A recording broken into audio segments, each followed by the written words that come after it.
What if I told you that the dumbest armed robbery attempt in New York City history lasted exactly 47 seconds, involved 6 gang members with loaded weapons, and ended with all of them face down on the pavement before they even realized what happened? What if I told you they tried to rob an unmarked police car in broad daylight outside a precinct, while an entire tactical unit was sitting inside eating lunch? But here's what makes this story even crazier. This wasn't their first attempt. They'd been planning it for weeks. They had a target list. They had surveillance photos. They thought they were professionals. And the reason they failed so spectacularly reveals something darker about modern gang culture, about social media, and about what happens when desperation meets stupidity. This isn't a story about criminal masterminds. This is about what happens when ego, stupidity, and terrible decision-making collide with the NYPD on the worst possible day. June 18th, 2021, Friday afternoon. The Bronx and 6 members of the 3rd Street crew are about to have the shortest criminal careers in New York history. This story has 7 twists, and trust me, each one gets dumber and darker than the last. Stay with me, because you can't make this up. Let me take you back, not to June 18th, but to where this really started. March 2021. 3 months earlier, the 3rd Street crew didn't just wake up one day and decide to rob a cop. They'd been building to this, training for it, convincing themselves they were ready. Let me introduce you to them properly. Marcus Blaze Thompson, 22 years old, grew up in Morrisania, South Bronx. His father was in prison for armed robbery, 15-year sentence. His mother worked at jobs just to keep the lights on. Marcus dropped out of high school in 10th grade, not because he was dumb. His teachers said he was smart, sharp, but he was bored, disconnected. The streets made more sense to him than algebra. He got his nickname Blaze when he was 19. Set a trash can on fire outside a corner store, filmed it, posted it on Instagram with the caption, "I'm on fire." Got 847 likes. That was more validation than he'd ever received in school. Blaze wasn't evil. He was lost, and he found purpose in the wrong place. Dante Ace Williams, 24, the oldest of the crew. Here's the thing about Ace. He had a legitimate job, worked at Ups Distribution Center in Queens, made decent money, had benefits, but he hated it. Hated the routine, hated being invisible. He grew up watching gangster movies, listening to drill rap, consuming a culture that told him real men take what they want. He joined the 3rd Street crew because working a warehouse job felt like dying slowly. Crime felt like living. Kevin K. Money Rodriguez, 21, the social media addict. Kevin's entire identity was built on his phone, Instagram, TikTok, YouTube. He had a SoundCloud where he uploaded terrible rap songs. 17 followers. But he was convinced he was one viral moment away from stardom. He didn't join the crew for money. He joined for content. Every crime was a potential video. Every risk was potential clout. That's important. Remember that. Jamal J. Rock Brooks, 19, the baby of the group, youngest, quietest. Jamal's story is the saddest. His older brother was killed in a drive-by shooting in 2019.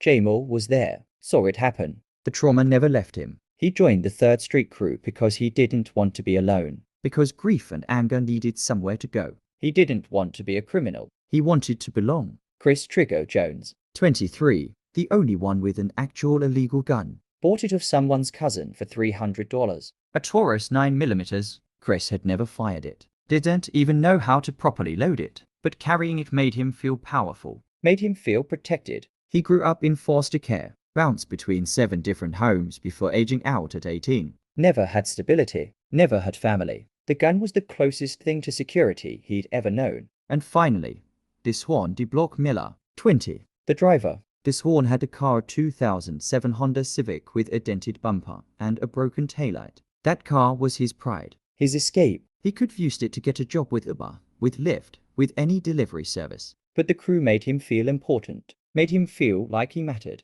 6 guys, 6 different reasons for being there, but all of them searching for the same thing, significance. And Blaze convinced them they'd find it by robbing a cop. March 2021. The planning begins. Blaze had this idea that if they wanted to be taken seriously, they needed to do something no other crew had done. Something bold. Something that would get attention. "We don't hit civilians," he told them during a meeting in his grandmother's basement. "We hit the system. We hit cops." Ace raised an eyebrow. "That's suicide, man." "No, it's genius. Think about it. Every other crew robs bodegas, delivery guys, tourists. Basic stuff. But if we rob a cop, if we take their weapon, their badge, their authority, We become legends. K-Money was already filming. Yo, this is the content. TSC making history.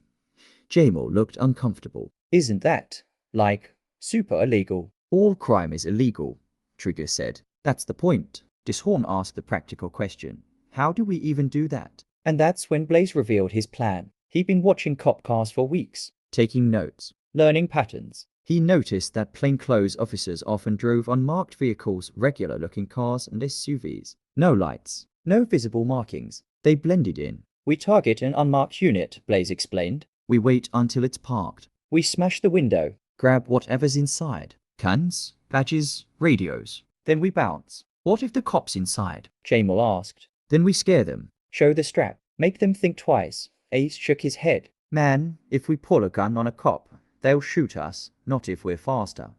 This is where the plan was born. And this is where it should have died. But nobody questioned it. Nobody walked away. Because they were all in too deep, too invested in the fantasy. Over the next 3 months, they prepared. Blaze scouted locations. He identified high-traffic areas where unmarked police vehicles frequently parked. He took photos, Made notes, built a target list. K-Money created an Instagram account dedicated to the crew. posted cryptic photos, guns, money, masks, Building hype. He had 143 followers by May. Trigger practiced drawing his weapon, watched YouTube videos on tactical firearm handling. Never once went to a shooting range. Dishorn mapped out escape routes, different neighborhoods, Different highways. He convinced himself he was the getaway driver in a heist movie. And Jamal just went along. because saying no meant being alone again. They were convinced they were professionals. They were convinced they were ready. They weren't. June 18th, 2021. The day of. Morning started normal. Blaze woke up in his grandmother's apartment, ate cereal, Watch TV. His grandmother asked him what his plans were. Just hanging with the guys, he said. She looked at him with tired eyes. Baby, please be careful. I don't want to lose you like I lost your father. I'm good, Grandma. I promise. He wasn't good. And he was about to break that promise. The crew met up at noon. Dishorn's Honda Civic. They drove around the Bronx, reviewing their target list. Blaze had marked 3 potential locations. Option 1. Unmarked vehicle near a courthouse. Too many witnesses. Option 2. Unmarked vehicle near a subway station. Too much foot traffic. Option 3. Unmarked vehicles on 3rd Avenue, near a deli. That's the spot, Blaze said. 2 trucks, tinted windows, probably detectives. We hit fast. We're out. What Blaze didn't know. Those weren't detective vehicles. They were tactical unit Suburbans. Reinforced, armored, belonging to some of the most highly trained officers in the NYPD. But let me tell you what was happening inside the deli while the 3rd Street crew was planning their attack. Officer Mike Vasquez was ordering a pastrami sandwich, extra mustard. He'd been on the job for 8 years, worked narcotics before transferring to the street crime unit 6 months ago. He was good at his job, patient, observant. He noticed things other people missed. His partner, Officer Lisa Chern, was grabbing a coffee. 10 years on the force, former Marine, did 2 tours in Iraq before joining NYPD. She'd seen combat, real combat. Kids with guns didn't scare her. At a table near the back, 4 other officers were laughing about something. A story one of them was telling about a domestic disturbance call gone wrong. Officer James Rodriguez, 32. grew up in the Bronx, joined NYPD to give back to his community. Officer Tyrone Bennett, 29. Former college football player, Could gone pro, but blew out his knee senior year. became a cop instead. They were just eating lunch. Just doing their jobs, just living normal lives. They had no idea what was about to happen. 2:15 p.m. Dishorn pulls the Honda Civic onto 3rd Avenue. Blaze spots the 2 black Suburbans immediately. There, right there. K-Money is in the back seat, phone out, already recording. Yo, we really doing this. We're really doing this, Blaze confirms. Ace cracks his knuckles. Let's make it quick. Trigger checks his waistband. Feels the Taurus. His heart is pounding. He's never done anything like this before. Jamal is silent. His hands are shaking. He wants to say stop. He wants to say this is wrong, but he doesn't, because he's 19 and scared and doesn't know how to speak up. Dishorn parks behind the rear Suburban. Leaves the engine running. Here's twist number 1. At this exact moment, Officer Vasquez is paying for his sandwich. He glances at the deli window and sees the Honda Civic pull up behind their vehicle. He doesn't think anything of it. People park on 3rd Avenue all the time. But then he sees 3 guys get out. One has a crowbar. One has a baseball bat. One has his hand on his waistband, and Vasquez's instincts kick in. Chen, he says quietly. We got something. Officer Chen follows his gaze. Sees the same thing. Are they serious? She mutters. They watch as Blaze approaches their Suburban. Raises the crowbar. He's not actually going to Vasquez starts. Blaze swings. The crowbar bounces off the reinforced window. Doesn't even crack it. Blaze swings again. Nothing. Inside the Suburban, Officer Martinez and Officer Kim are sitting there, sandwiches in hand, staring at this kid trying to break their window. Is this happening? Martinez says. I think this is happening, Kim replies. They both reach for their radios. Outside the deli, Vasquez is already moving. Chen is right behind him, and that's when everything goes wrong for the 3rd Street crew. Officer Chen pushes through the deli door, steps onto the sidewalk, sees Trigger reaching for his waistband. Gun, she shouts. Her training kicks in. 12 years of experience. 2 tours in Iraq. Muscle memory. She draws her Glock 19. Aims at Trigger. Hands. Let me see your hands. Trigger freezes. His hand is halfway to the Taurus. He realizes his mistake too late. Everything is happening too fast. Officer Vasquez is out now. Weapon drawn. NYPD. On the ground. Now, Blaze drops the crowbar. His eyes go wide. Wait. You're cops? What did you think we were? Vasquez shouts. Ace drops the baseball bat. Tries to run. He makes it 3 steps. The front Suburban's doors fly open. Officers Rodriguez and Bennett jump out. Both armed. Freeze. NYPD. Ace stops. Puts his hands up. I'm sorry. Inside the Honda, K-Money is still filming. But his hands are shaking. The phone keeps moving. The footage is chaotic. Oh shit. They're cops. They're all cops. Jamal is crying. Full on sobbing. I knew this was a bad idea. I knew it. His horn looks in the rearview mirror. Sees officers with guns drawn. Sees his friends on the ground. And he makes the worst decision of his life. He hits the gas. The Honda lurches forward. Tire squealing. Engine roaring. He's not thinking. He's panicking. Pure instinct. Flight response. 20 feet ahead, a garbage truck is stopped at a red light. DeSwan doesn't see it. Or maybe he sees it too late. The Honda slams into the back of the garbage truck at 30 miles per hour. The impact is brutal. Metal crunching. Glass shattering. The airbags explode. K-Money's phone FLIs out of his hand. Hits the windshield. Cracks. Jamal's face smashes into the seat in front of him. Blood pours from his nose. DeSwan sits there, stunned. The steering wheel airbag has him pinned. Blood is dripping from his forehead. The Honda's engine is smoking. The front end is completely destroyed. And here's twist number 2. The garbage truck driver steps out, looks at the wrecked Honda, looks at the scene unfolding behind it. He's an off-duty corrections officer named Luis Martinez. You gotta be kidding me, he mutters. He walks back to the Honda, opens the driver's door. DeSwan falls out, barely conscious. Stay down, Luis says. Not aggressive. Almost sad. Just stay down, kid. By now, there are officers everywhere. The 4 from the deli. The 4 from the Suburbans. 2 patrol units responding to the radio call. 12 NYPD officers. 6 kids. 1 destroyed Honda. 2 unmarked Suburbans with a single scratch on the window. 47 seconds. That's how long the entire robbery attempt lasted. Officer Chen walks over to Trigger. He's face down on the pavement, hands zip-tied behind his back, crying. She removes the Taurus from his waistband. Checks it. It's loaded. Safety off. 1 round in the chamber. You almost killed yourself, she tells him. You know that. You reached for this. I would've shot you. And I would've been justified. Trigger just sobs. Officer Vasquez is standing over Blaze. What were you thinking? Blaze doesn't answer. Can't answer. His entire worldview just collapsed. Inside the wrecked Honda, paramedics are checking K-Money and Jamal. Both conscious. Both injured. Both in shock. K-Money's phone is recovered from the floor. Still recording. Still uploading to Instagram Live. 63 people watched it happen in real time. The comments were brutal. Bro, they hit cops. These dudes are finished. Natural selection in action. TSC equals trash street crew. The video went viral within hours. Not on the crew's account. That got deleted. But people screen recorded it. Shared it. Memed it. By that evening, the 3rd Street crew was the laughingstock of New York. Here's twist number 3.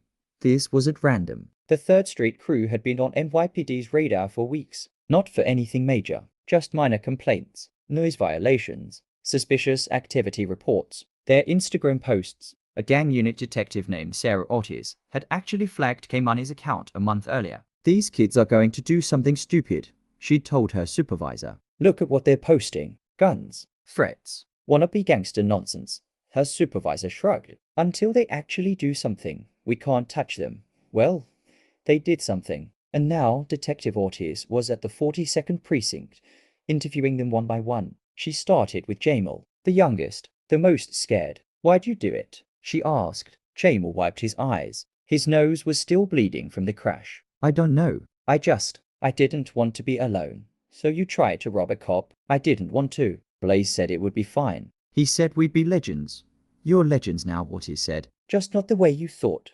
She interviewed this whore next. He had a concussion from the crash. Could barely focus. Why'd you run? She asked. I panicked, he admitted. I saw the guns and I wasn't thinking. You could have killed someone. You could have killed yourself. I know. His voice broke. I know. K-Money was next. He kept asking about his phone, about the video. How many views did it get? He asked. Ortiz stared at him. That's what you care about. Views? I mean, yeah.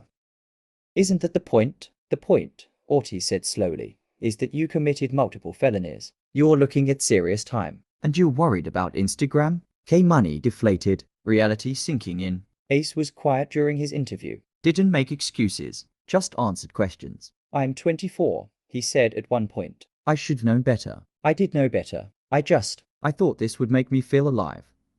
Does it? Ortiz asked. Ace looked at his zip-tied hands. No, Trigger's interview was the hardest. He kept apologizing. Over and over. I wasn't going to shoot, he insisted. I swear. I was just carrying it for protection. Protection from what? Ortiz asked. From everything. From being nobody. You almost died today, Ortiz told him. Officer Chun had every right to shoot you. You're lucky she didn't. I know, Trigger whispered. I know. And finally, Blaze. Detective Ortiz sat across from him in the interrogation room. He looked smaller than he had on Instagram, less confident, just a scared 22-year-old who realized he destroyed his life. Why cops? Ortiz asked. Why target police? Blaze was silent for a long time. Then, because everyone else was hitting bodegas and tourists. I wanted to do something different. Something that would get attention. You got attention, Ortiz said. The wrong kind. I know that now.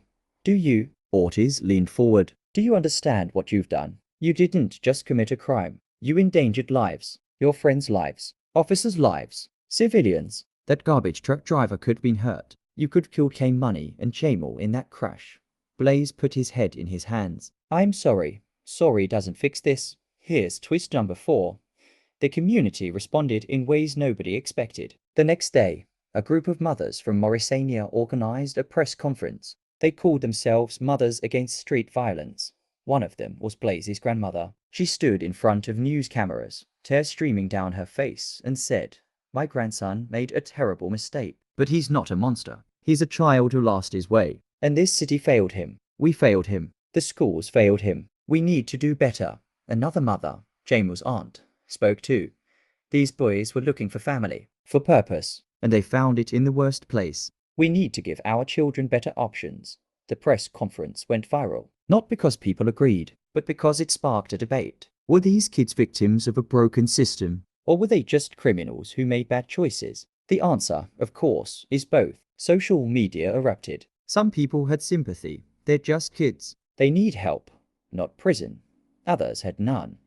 They tried to rob cops. They had guns. Lock them up. The debate raged for weeks. Meanwhile, the legal process moved forward. The charges were serious. Attempted robbery. All 6. Assault on a police officer. Blaze for the crowbar. Criminal possession of a weapon. Trigger for the gun. Reckless endangerment. Dishorn for the crash. Resisting arrest. Ace for running. The district attorney wanted to make an example of them. Prosecute to the fullest extent. But here's twist number 5. The public defenders found a problem with the case. K-Money's video, the one that went viral, captured everything, and in reviewing it, the defense noticed something. None of the crew verbally threatened the officers. None of them pointed weapons. Trigger reached for his gun, but never drew it. The legal definition of assault requires intent and action. Swinging a crowbar at a car window isn't the same as swinging it at a person. The defense argued that while the crew was absolutely guilty of attempted robbery, the elevated charges were excessive. These are young men with no prior violent offenses. The lead public defender argued in court. They made a catastrophically stupid decision, but they didn't hurt anyone. They didn't fire weapons. They got arrested within a minute. The judge reviewed the evidence. And in September 2021, a plea deal was offered.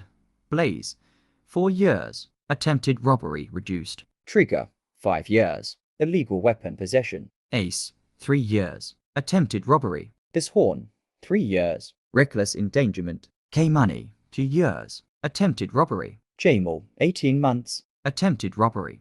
Reduced due to age and cooperation. All 6 accepted. By October 2021, they were in Rikers Island, starting their sentences. But here's twist number 6. Prison changed them. In different ways. Blaze used his time to get his GED. Started reading philosophy, history, Malcolm X, James Baldwin. He wrote letters to his grandmother every week. In one letter, he wrote, "I thought being feared would make me matter, but all it did was make me alone. I am trying to find a better way." Trigger joined a prison program called Guns Down. Life Up.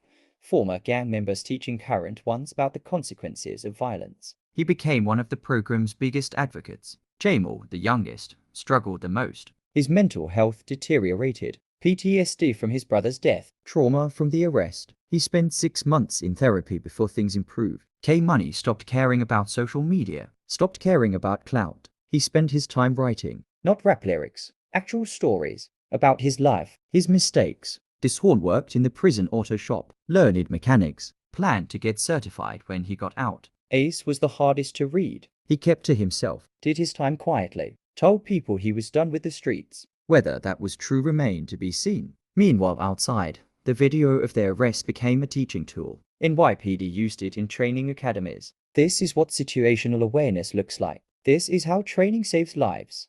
Gang intervention programs used it in schools. This is where cloud chasing leads. This is the reality. Youth centers in the Bronx screened it with commentary from former gang members. One of them, a man named Carlos, who'd served 15 years for armed robbery, told a room of teenagers, "You see these kids? That was me. That was my friends. We thought we were invincible. We thought the streets would give us respect. All they gave us was time. Wasted time. Don't be like us." But here's twist number 7. The final one. The officers involved never forgot that day. Not because it was traumatic, but because it was sad. Officer Lisa Churn gave an interview 6 months later to a police magazine. "When I saw that kid reach for his gun," she said, "I had a split second to decide. Shoot or don't shoot. I didn't shoot because I saw his face. He was terrified. He didn't want to be there. And I realized, he's somebody's son, somebody's brother. If I can end this without taking a life, I will." Officer Vasquez echoed that sentiment. "We're not just enforcers," he said. "We're human beings. Those kids made a terrible mistake, but they're still kids. I hope they learn from this. I hope they get a second chance. That kind of compassion doesn't make headlines, but it matters. It's the difference between a justice system that punishes and one that rehabilitates." Present day. Jamal was released in March 2023. He's now 23, works at a community center in the Bronx, helps at-risk youth. K-Money got out in October 2023. He's in community college, studying communications, wants to work in media, legit media. Dishorn will be released in December 2024. He's already been accepted into a mechanic certification program. Ace gets out in 2025. He's been quiet, keeps his head down. Nobody knows what he'll do next. Trigger has until 2026. He's become a mentor in prison, tells his story to anyone who'll listen. And Blaze, he's got until 2027. But he's changed, fundamentally changed. He writes, he reads, he thinks. In his last letter to his grandmother, he wrote, "I thought I needed to be feared to matter, but I was wrong. The only person I needed to respect was myself. And I lost that for a long time. I'm trying to find it again." His grandmother visits him every month, brings him books, Tells him she's proud of the man he's becoming. "You made a mistake," she tells him, "but you're not your mistake. Remember that." So here's the lesson, the real lesson. This story isn't about dumb criminals. It's about systemic failure. 6 young men felt so invisible, so desperate for significance,